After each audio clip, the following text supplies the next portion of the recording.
Transcription process of कॉपिंग genetic information from one DNA strand of into RNA. तो ये DNA से RNA बनने की जो प्रोसेस है उसी को ट्रांसक्रिप्शन बोला जाता है। Principle of complementarity governs process except the adenosine complements now forms base pair with uracil. तो यहाँ पे जो कॉम्प्लीमेंट्रिटी का जो रूल है वो यहाँ पे भी लगता है।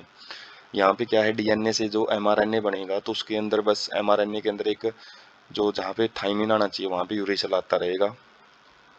Only A segment of DNA and only one strand is copied into RNA. तो यहाँ पे एक सेगमेंट ही डीएनए का वो यूज किया जाता है और एक स्ट्रैंड ही कॉपी करती है आरएनए की। तो कई बार क्वेश्चन पूछ लेते हैं कि दोनों स्ट्रैंड क्यों नहीं काम करती, यहाँ पे एक स्ट्रैंड से कॉपी क्यों ली जाती है। जैसे रेप्लिकेशन मैंने देखा दोनों स्ट्रैंड में चलती है, लेकिन जो ट्रांसक्रिप्शन है वो केवल सिंगल स्ट्रैंड में चलेगी। रीजन क्या है, यदि वो दोनों कोड करेंगी आरएनए के लिए विद डिफरेंट सीक्वेंसेस तो further code for protein of different sequences of amino acid.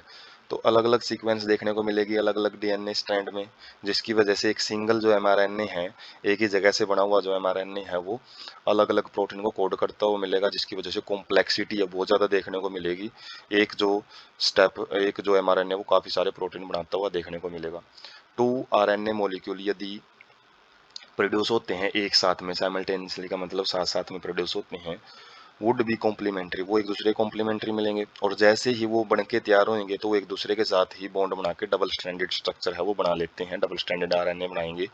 उसके बाद जो प्रोटीन सिंथेसिस है वो नहीं हो पाएगी, क्योंकि प्रोटीन सिंथेसिस के लिए हम आगे पढ़ेंगे ट्रांसलेशन के अंदर एमआरएनए को सिंगल स्ट्रैंडेड होना पड़ेगा, जिसके ऊपर आके आरआरएनए राइबोसोम मतलब आरएनए है वो आके अटैच होएगा। उसके बाद टीआरएनए है वो प्रोसेस को आगे जो पोलीमराइजेशन अमाइनो एसिड की वो करवाता हुआ जाता है। तो यहाँ पे डबल स्ट्रैंडेड आरएनए की जरूरत नहीं पड़ती है। तो ये दो रीजन रहते हैं जिसकी वजह से जो एमआरएनए उसको सिंगल स्ट्रैंडेड रखा जाता है, जो आरएनए यहाँ पे बनता है मैसेंजर आरएनए बोलते हैं। तो वही है which prevent RNA from being translated into protein. तो इसकी वजह से जो एमआरएनए है वो आगे प्रोटीन को ट्रांसलेट नहीं कर सकता, ट्रांसलेशन प्रोसेस के अंदर नहीं जा सकता और exercise of transcription would become a futile one. और इससे क्या है, जो भी हमने मेहनत करी है जो एमआरएनए बनाया है डीएनए से, तो वो यदि प्रोटीन ही नहीं बनाएगा तो प्रोसेस का फायदा नहीं, क्योंकि जुड़ी हुई प्रोसेस है। ट्रांसक्रिप्शन के बाद ट्रांसलेशन का होना बड़ा जरूरी है, तभी ये सेंट्रल डोगमा काम का रहता है। उसके बाद ट्रांसक्रिप्शन यूनिट। तो ट्रांसक्रिप्शन जहाँ पे शुरू होती है तो वो कुछ पोर्शन प्रेजेंट होते हैं, 3 रीजन होते हैं। एक प्रोमोटर रीजन होता है, एक स्ट्रक्चरल जीन होते हैं, एक टर्मिनेटर। प्रोमोटर का मतलब जो शुरू करवाता है प्रोसेस को, स्ट्रक्चरल जो मेन जिसकी हमने कॉपी लेनी है डीएनए से वो भाग, और एक टर्मिनेटर जो कि इस प्रोसेस को खत्म करवाएगा, टर्मिनेट करवाएगा। 2 strand have opposite polarity and DNA dependent RNA polymerase also catalyse the polymerisation in. तो यहाँ पे जो DNA dependent RNA polymerase enzyme आएगा, क्योंकि यहाँ पे आरएनए बनाना है किसको कॉपी करके, डीएनए को कॉपी करके, इसलिए वो डीएनए डिपेंडेंट रहेगा। और दोनों स्ट्रैंड अब अपोजिट पोलैरिटी की जरूर रहेगी, लेकिन हमने एक ही स्ट्रैंड को कॉपी करना है। और जो एंजाइम काम करेगा वो भी जैसे हमने रेप्लिकेशन में देखा था 5' to 3' डायरेक्शन ही रहेगी उसके काम करने की। Template strand that has a polarity 3' to 5'। जाहिर सी बात है जब यदि नई स्ट्रैंड 5' to 3' बनेगी तो पुरानी स्ट्रैंड की पोलैरिटी है वो 3' to 5' ही चाहिएगी। टेम्पलेट की पोलैरिटी है जो, उसको टेम्पलेट स्ट्रैंड बोल रहे हैं। कोडिंग स्ट्रैंड क्या होती है, strand which has polarity to 5, इससे उल्टी जो स्ट्रैंड होती है कोडिंग स्ट्रैंड, हालांकि कोड नहीं करती है वो, कोड तो टेम्पलेट स्ट्रैंड ही करती है, लेकिन इसका फायदा क्या है वो आगे हम देखेंगे। Although does not code for anything but has a sequence same as RNA except thymine. तो कोड तो नहीं करती है स्ट्रैंड डीएनए की जो दूसरी स्ट्रैंड होती है, लेकिन इसके पास जो सीक्वेंस होती है उसको सीक्वेंस को देख के हम जो नया एमआरएनए बनेगा पहले ही उसकी प्रिडिक्शन कर सकते हैं। तो इसलिए कोडिंग है जो इसको देख के की जाती है, नए वाले जो एमआरएनए बनेगा ना उसकी कोडिंग इस स्ट्रैंड को देख के की जाएगी। All reference point made with coding strand, जितने भी रेफरेंस पॉइंट रहते हैं जो भी हमने प्रोटीन वगैरह देखना है क्या बनेगा क्या नहीं, वो सारे इस कोडिंग स्ट्रैंड को देख के ही बनाए जाते हैं, इसलिए इसको कोडिंग स्ट्रैंड बोलते हैं। तो ये टेम्पलेट स्ट्रैंड है, जैसे अलग अलग 3 डैश से 5 डैश की तरफ जा रही है। एडेनिन, थाइमिन, ग्वानिन, साइटोसिन, इस तरीके से जो नाइट्रोजनियस बेस हैं वो एक रेगुलर अरेंजमेंट में पाए जाते हैं डीएनए के अंदर। और जो कोडिंग स्ट्रैंड है इसी की, जो दूसरी स्ट्रैंड है डीएनए की, उसको कोडिंग स्ट्रैंड बोलते हैं। और जो इससे फर्स्ट वाली स्ट्रैंड से, जो टेम्पलेट स्ट्रैंड से जो प्रोटीन बनेगा, जो प्रोटीन का जो एमआरएनए बनेगा, तो उसकी स्ट्रैंड क्या रहेगी उसको हम यहाँ से पता कर सकते हैं। वहाँ पे थाइमिन की जगह भी यूरेसिल मिलेगा, बाकी ए मिलेगा, फिर सी, फिर जी। जहाँ पे टी है वहाँ पे यू बनेंगे बस। बाकी जो स्ट्रैंड है एमआरएनए की वो इसी जैसी बनती है, जो कोडिंग स्ट्रैंड होती है। उसके बाद प्रोमोटर रीजन क्या होता है? Located towards the 5 dash and upstream of structural gene. जो स्ट्रक्चरल जीन है जिसकी हमने इन्फॉर्मेशन लेनी है उसके अपस्ट्रीम साइड में रहता है, उसके लेफ्ट हैंड साइड में देखने को मिलेगा। और ये 5 डैश एंड की तरफ रहता है, जो नई स्ट्रैंड होती है। DNA sequence that provided binding site for the RNA polymerase. और ये वो सीक्वेंस होती है जहाँ पे जो डीएनए, जो आरएनए पॉलीमरेज है, जो एंजाइम आरएनए की कॉपी ज़्यादा ज़्यादा जो चेन है वो बनाएगा, पॉलीमराइज करेगा, तो उसके लिए बाइंडिंग साइट का काम करती है, उसके चिपकने का काम इस साइट पे रहता है डीएनए सीक्वेंस पोर्शन पे। And it's presence defines at the template and the coding strand. और इसी की प्रेजेंस से ही हम पता कर सकते हैं कि टेम्पलेट स्ट्रैंड यहाँ से शुरू हो रही है, टर्मिनेट की वजह से वहाँ पे बता सकते हैं कि भाई को जो स्ट्रक्चरल जीन है यहाँ तक प्रेजेंट है। तो इसी की पोजीशन की वजह से हम हर एक जगह को ट्रांसक्रिप्शन यूनिट नहीं बोल सकते। उसके लिए प्रमोटर साइट यदि प्रेजेंट है उसी को ट्रांसक्रिप्शनल यूनिट, उसी को ट्रांसक्रिप्शनल जो सीक्वेंस है वो बोला जाता है। By switching its position with terminator definition of coding and template strand could be reversed. यदि हम प्रोमोटर की जगह पे टर्मिनेटर ले आए और टर्मिनेटर की जगह पे प्रोमोटर, तो जो प्रोसेस है वो बिल्कुल रिवर्स हो जाती है, क्योंकि प्रोसेस फिर जहाँ पे टर्मिनेट खत्म होनी थी वहां से शुरू होगी और जहाँ पे शुरू होनी थी वहां पे खत्म हो जाएगी, रिवर्स हो जाएगी पूरी strand.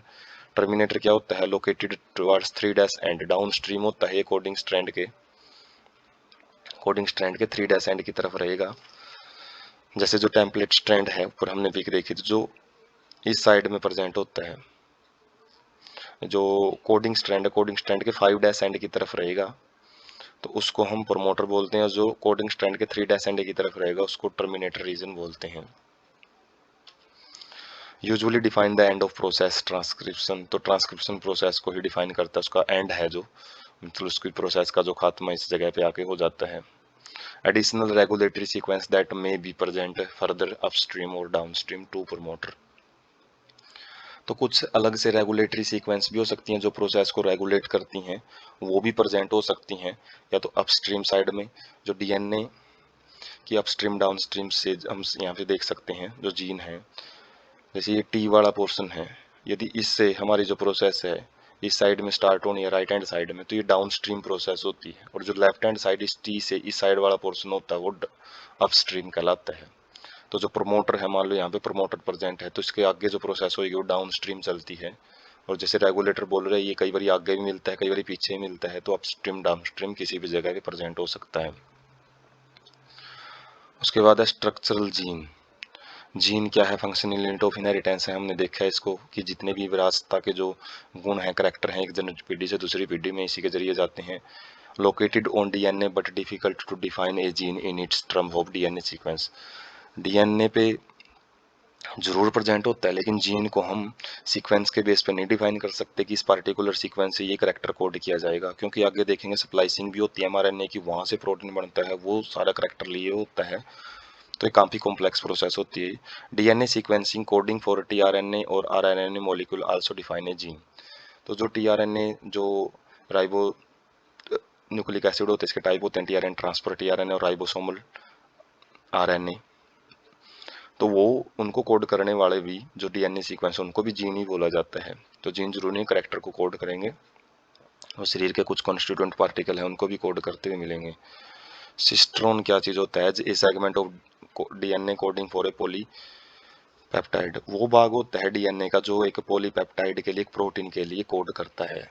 Structural gene in transcription unit monocistronic भी हो सकता है, जो यूकैरियोट्स में देखने को मिलता है कि एक जो ट्रांसक्रिप्शन यूनिट है कोई एक ही प्रोटीन के लिए कोड करेगी। पॉलीसिस्ट्रोनिक के केस में वो बैक्टीरिया में ज़्यादा देखने को मिल जाती है, जिसमें एक जो सिंगल स्ट्रैंड है वो अलग अलग काफ़ी सारे पॉलीपेप्टाइड के लिए कोड करती हुई मिलेगी। In eukaryotes monocistronic structural gene have interrupted coding sequences splitted. तो जो कोडिंग सीक्वेंस है वो स्प्लिटेड फॉर्म में पाई जाती हैं, अलग अलग जगह पाई जाती हैं। जो मोनोसिस्टर्निक जीन होते हैं ना वो अलग अलग स्प्लिटेड फॉर्म में पाए जाते हैं। Split gene arrangement complicates definition, और यहीं से जैसे बताया है कि जो स्प्लिटिंग अलग अलग जगह पे पाया जाना वो बाद में जाके मिलते हैं आपस में, और मिलने के बाद प्रोटीन सिंथेसिस करते हैं। तो उससे जो जीन है उसकी जो डेफिनेशन है और कॉम्प्लेक्स हो जाती है डीएनए सेगमेंट के बेस पे। एक्सोन क्या है? कोडिंग सीक्वेंस और एक्सप्रेस्ड सीक्वेंस। तो जो मैच्योर, आगे हम स्प्लाइसिंग पढ़ेंगे जिसमें एमआरएनए के अंदर कुछ चेंज किए जाते हैं और चेंज करके जो एक एमआरएनए तैयार होता है, तो उसके कोडिंग स्ट्रैंड में और एक्सप्रेस्ड जो सीक्वेंस होती हैं, जो फाइनल सीक्वेंस होती हैं, उनको हम एक्सोन बोलते हैं। और ये मैच्योर एमआरएनए में, प्रोसेस्ड आरएनए में मिलता है, interrupted bye intron.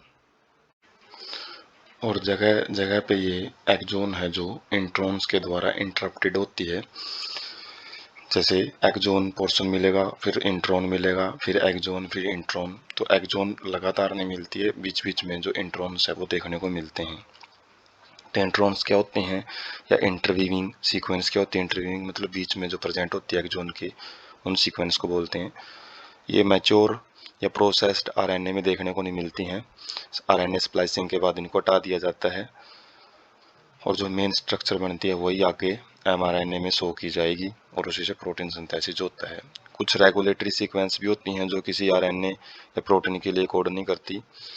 Effect inheritance of A character, जो कि किसी भी करैक्टर को के इनहेरिटेंस को काफ़ी प्रभावित करती हैं, क्योंकि इन्हीं के ऊपर जो प्रोसेस है, ट्रांसक्रिप्शन प्रोसेस है, उसी का रेगुलेशन डिपेंड करता है कि प्रोसेस को ऑन कब रखना है, ऑफ कब रखना है। उसके बाद ट्रांसक्रिप्शन इन बैक्टीरिया। प्रोकैरियोट्स में ट्रांसक्रिप्शन कैसे होती है? तो डीएनए डिपेंडेंट आरएनए पॉलीमरेज जो एंजाइम है वो हमने देखा है, वो ट्रांसक्रिप्शन को कैटालाइज करता है। जितने भी आरएनए बनते हैं, एमआरएनए, टीआरएनए, कोई भी टाइप का आरएनए, वो सारे एक सिंगल एंजाइम के द्वारा ही कैटालाइज किए जाते हैं, इसी के द्वारा बनाए जाते हैं।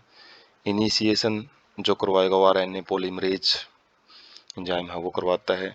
Binds to the promoter, promoter जो रीजन हमने पढ़ा है ट्रांसक्रिप्शन यूनिट का सबसे फर्स्ट रीजन, वहाँ पे आकर अटैच होएगा और ट्रांसक्रिप्शन उसको शुरू करवाएगा। और यहाँ पे एक फैक्टर काम करते हैं, इनिशिएशन फैक्टर, उसके साथ ही आरएनए पॉलीमरेज थोड़ी टाइम के लिए एसोसिएट होता है, चिपकता है। ट्रांजिस्टरी का मतलब कुछ टाइम के लिए एसोसिएट रहेगा, और जैसे प्रोसेस शुरू होगी ये रो फैक्टर है वो चला जाएगा। तो रो फैक्टर एक इनिशिएशन फैक्टर का काम करता है। Uses nucleoside triphosphate as substrate. तो सॉल्यूशन के अंदर जो भी इनको मीडियम प्रोवाइड किया जाता है उसके अंदर ट्राइफॉस्फेट जो भी प्रेजेंट होता है, न्यूक्लियोटाइड ट्राइफॉस्फेट, जो कि सबस्ट्रेट का भी काम करेंगे और साथ में एनर्जी सोर्स का भी काम करेंगे। Polymerise in a template dependent fashion following rule of complementarity. तो यहाँ पे भी रूल जो कॉम्प्लीमेंट्रिटी का वो फॉलो किया जाएगा। डीएनए से आरएनए जो बनाएगा तो उसमें बस थाइमिन की जगह भी यूरेसिल आएगा। बाकी जो डीएनए की जो ब्लूप्रिंट वाली जो स्ट्रैंड है, जिसे ब्लूप्रिंट लेना उसको पढ़ के ही नई स्ट्रैंड है वो तैयार की जाती है। Also facilitate opening of helix and continues elongation. तो साथ में ये हेलिक्स जो डीएनए एक हेलिकल फॉर्म में पाया जाता है उसको ओपन करने में मदद करता है, और इलोंगेशन है उसमें भी मदद करता है, और इलोंगेशन को कंटिन्यू रखने में मदद करता है। आरएनए पॉलीमरेज एंजाइम की बात कर रहे हैं। उसके बाद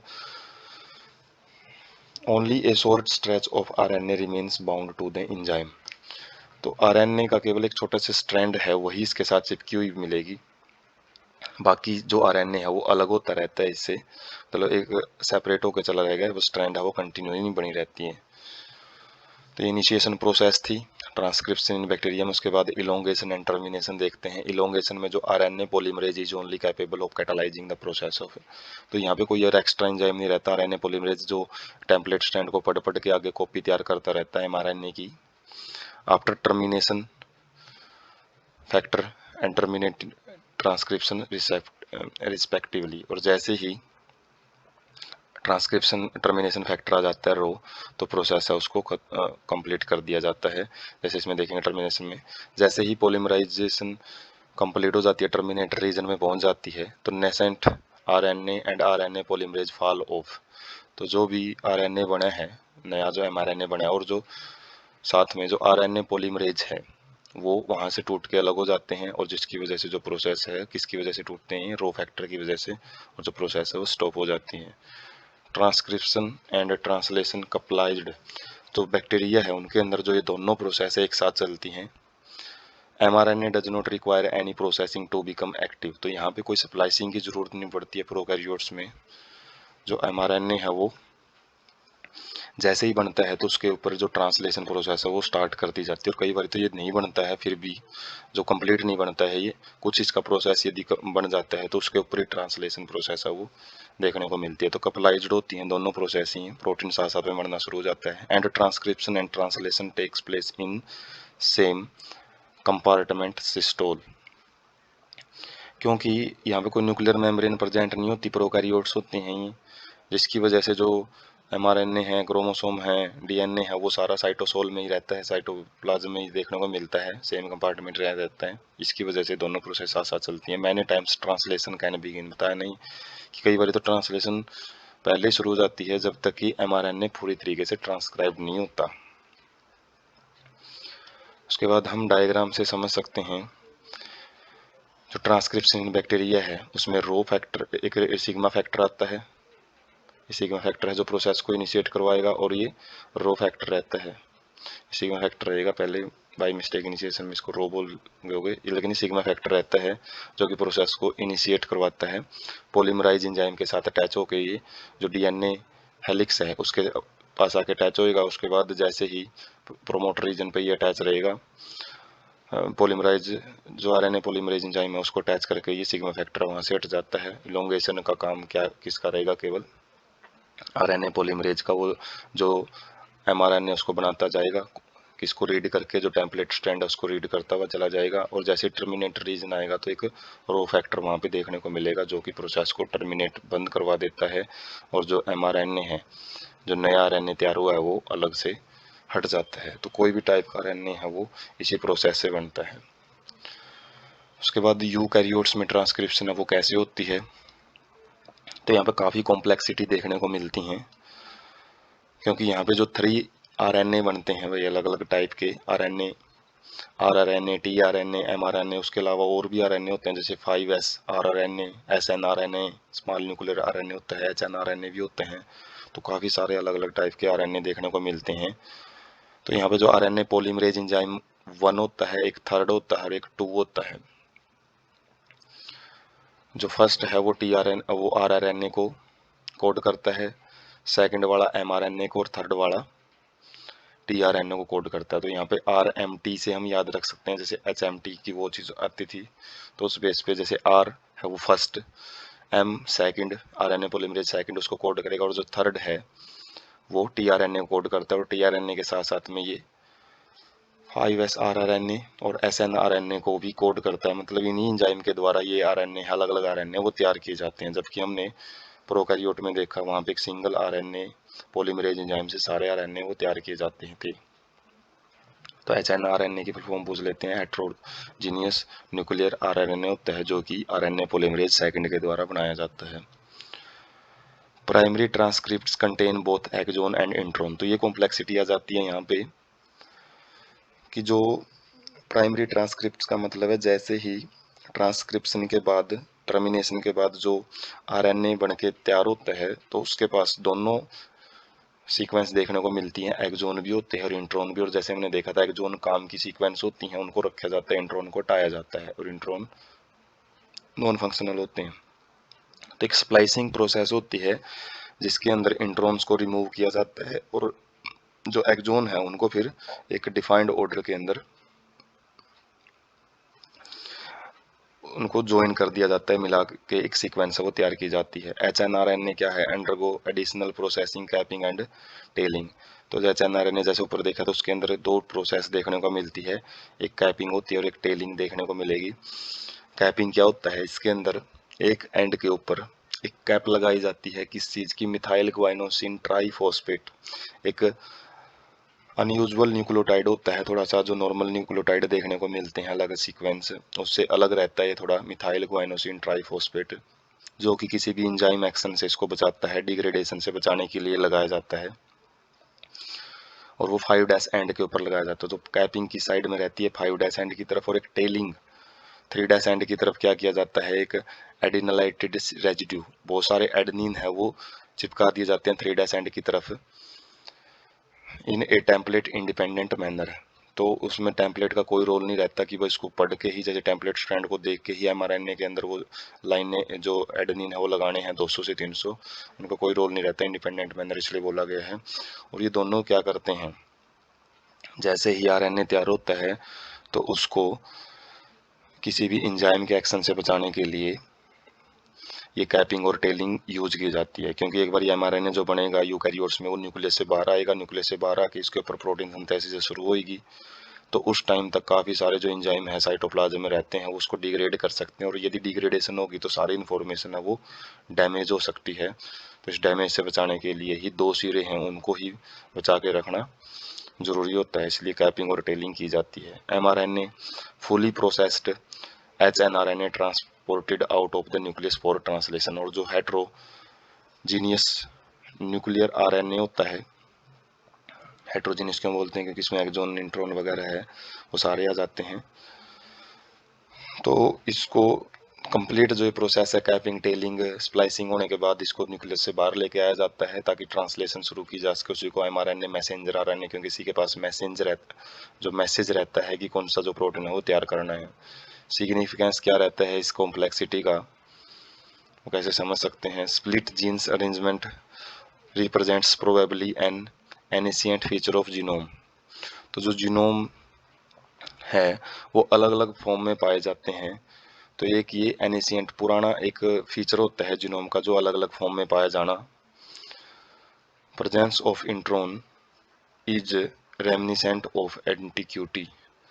तो ये क्या है कि जो एंटीक्यूटी एंटिक पीस होते हैं, जैसे पुरानी चीज़ें होती हैं, रेमिनिसेंट का मतलब होता है जो पुरानी चीज़ों की जो थोड़ा सा उसको संजो के रखें, रेमिनिसेंट ऑफ एंटीक्यूटी। तो इंट्रॉन्स को हम ऐसा देखते हैं कि अभी इनका कोई रोल नहीं है, नॉन फंक्शनल होते हैं, लेकिन ऐसा माना जाता है कि पुराने टाइम में इनका काफ़ी रोल रहता होगा, लेकिन इनको अभी भी ऐसा कैसा रखा गया है, संजो के रखा गया है, इसलिए ये रेमिनिसेंट ऑफ एंटीक्यूटी को शो करते हैं। Splicing represent dominance of RNA world, और स्प्लाइसिंग प्रोसेस बड़ी ही इंपॉर्टेंट प्रोसेस होती है, इसके बगैर जो प्रोटीन है वो नहीं बन सकते।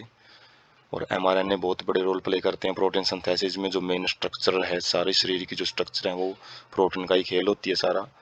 और इन्हीं जो आरएनए हैं उनके बगैर स्प्लाइसिंग, उन्हीं के अंदर स्प्लाइसिंग होती है और उन्हीं से सारा कुछ होता है, तो इसलिए आरएनए वर्ल्ड डोमिनेंसी शो करता है। हालांकि डीएनए एक जेनेटिक मटेरियल जरूर है, लेकिन आरएनए के बगैर वो कुछ भी नहीं है, तो बहुत बड़ा रोल आरएनए वर्ल्ड का भी रहता है। उसके बाद